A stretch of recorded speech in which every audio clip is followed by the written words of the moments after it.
আজ থেকে পুরো দায়িত্ব তোমার হাতে। এই কাজ সহজ নয়। উগান্ডা শিফটের জন্য তোমাকে প্রতিটি বিপদের মুখোমুখি হতে হবে। স্যার, পৃথিবীতে এমন কোনো কিছু নেই যা ক্যাপ্টেন হাল্কের শিফটকে ইউগান্ডা যেতে থামাতে পারে। ঠিক আছে, কিন্তু মনে রাখবেন এটাতে খুব দামি জিনিস আছে। সবাই কান খুলে শোনো, আমাদের হাতে বেশি সময় নেই। আমাদের 30 দিনের মধ্যে শিফটকে উগান্ডা নিয়ে যেতে হবে। সবাই নিজের নিজের পজিশন নিয়ে নাও। সবকিছু তো পরিষ্কার দেখছি, আর কিচ্ছু দিনই বাকি আছে, তারপর শিফট উগান্ডা পৌঁছে যাবে। এখন গিয়ে একটু ব্যায়াম করি। সর্দার, মনে হচ্ছে লটারি লেগে গেছে। বড় সাইজের এক কার্গ শিফট আমাদের দিকে আসছে। সবাই নিজের নিজের পজিশন নিয়ে নাও।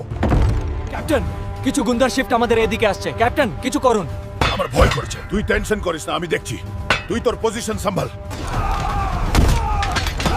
সবাই চুপ করে বসো।